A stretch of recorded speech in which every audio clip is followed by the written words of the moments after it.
রত্নাকরের হাতে একটি ছিল জলদ কুঠা। সেই জলদ কুঠা নিজের মস্তকে মেরে অজ্ঞান হয়ে পড়ে রইল। তো দেখুন কিছুক্ষণ পরে রত্নাকরে যখন জ্ঞান ফিরে এসেছে, রত্নাকর মনে মনে চিন্তা করছে, তাই তো রে বাবা, মাতা পিতা কেউ আমার পাপের ভাগে হলো না, তবে আমি এই মহাপাপ থেকে মুক্তি পাবো কেমন করে? এমন সময় রত্নাকর মনে পড়ে গেল বনের মাঝে দুটো ব্রাহ্মণকে বেঁধে এসেছে। রত্নাকর মনে মনে চিন্তা করছে, ওই ব্রাহ্মণ দুটো হয়তো আমার মুক্তির কিছু উপায় করে দিবে। তাই আজ রত্নাকর ছুটতে ছুটতে বনের মাঝে গিয়ে ব্রহ্মা এবং নারদের হাত পা দুটো খুলে দিয়ে করজোড়ে জিজ্ঞাসা করছেন, কে আপনারা? আমি চিনতে পারলাম না। নিজ গুণা কৃপা করে বলে দিয়ে আমি কেমন করে এই মহাপাপ থেকে মুক্তি পাবো? ব্রহ্মা বলছেন, সে কি বাবা রত্নাকর, তোমার মাতা পিতা তোমার স্ত্রী তারা সকলেই পাপের ভাগী হয়েছে তো? না না ঠাকুর, আমার মাতা পিতা আমার স্ত্রী কেউ পাপের ভাগী হবে না। বাবা রত্নাকর, এই কথাটাই তোমায় আমি অনেকক্ষণ ধরে বুঝাচ্ছিলাম, দুনিয়াতে কেউ কারো নয়, তোমার কেউ পাপের ভাগী হবে না। রত্নাকর বলে, ঠাকুর ঠাকুর তবে কি আমার মহাপাপ থেকে মুক্তির কিছু উপায় আছে? আমি কি মহাপাপ থেকে মুক্তি পাবো? পাবে বাবা রত্নাকর, তোমার মুক্তির জন্যই আমরা এখানে এসেছি। যাও যাও, আগে ভালো করে স্নান করে পবিত্র হয়ে এসো, আমি তোমার কর্মে একটা মন্ত্র দেব। এখানে হয়েছে কি মা? রত্নাকর স্নান করার জন্য যেই না সরোবরের দিকে তাকিয়েছে, অমনি সরোবরের জল আকাশের পথে বাষ্প হয়ে উড়ে চলে যাচ্ছে। রত্নাকর দেখে আশ্চর্য হয়ে গেল, এ কি কথা রে বাবা, সরোবরের জল আকাশের পথে উড়ে চলে যাচ্ছে, তবে আমি স্নান করব কোথায়? ঠাকুর ঠাকুর ঠাকুর, আমার আর স্নান করা হলো না। সে কি বাবা রত্নাকর, স্নান করা হলো না মানে? ঠাকুর আমি যেই না সরোবরের দিকে তাকালাম, সরোবরের জল আকাশের পথে উড়ে গেল। ব্রহ্মা বলছেন, বাবা রত্নাকর, তুমি চিন্তা করে দেখো কত তুমি পাপ করেছো। তোমার পাপের বোঝা তোমার ভারী হয়ে গেছে, যে সেই পাপের বোঝা মা গঙ্গা বইতে পারবে না, তাই তোমার ভয়ে মা গঙ্গা নিজেই পালিয়ে চলে যাচ্ছে।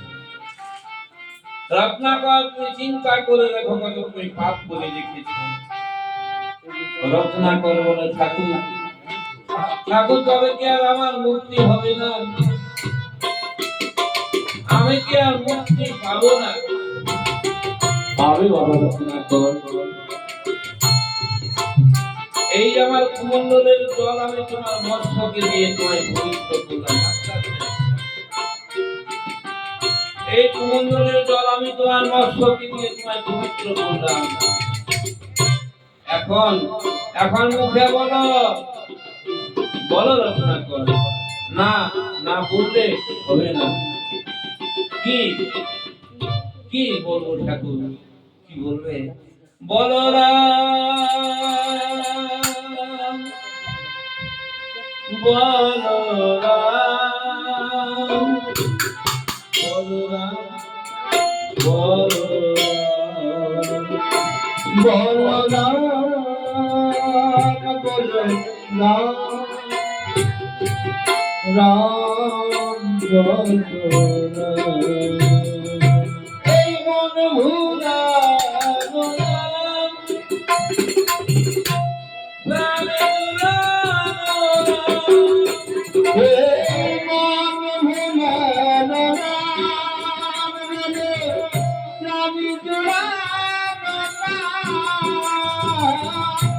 মনে ভুলানো না, প্রাণে জুড়ানো না, মনে ভুলানো না, প্রাণে জুড়ানো না। বলরাম বলরাম বলরাম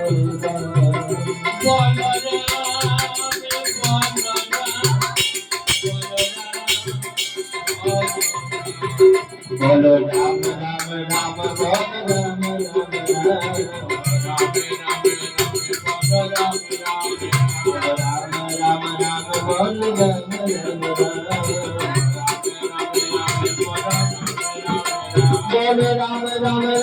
রাম রাম বলো রাম রাম রাম বলো রাম রাম হরে রাম রাম রাম বলো রাম রাম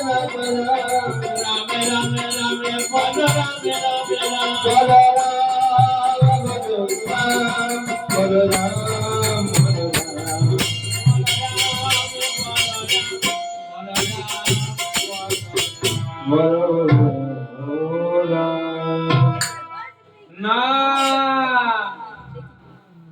না থাকো না, এত বড় মন্ত্র আমার মুখে উচ্চারণ হচ্ছে না।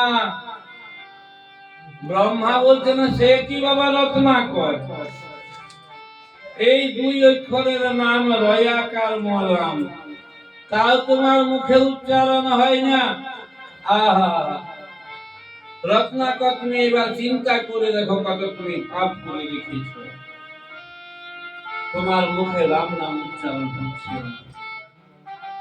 রত্নাকর বলে ঠাকুর তবে কি আর আমার মুক্তি হবে না? না বাবা রত্নাকর,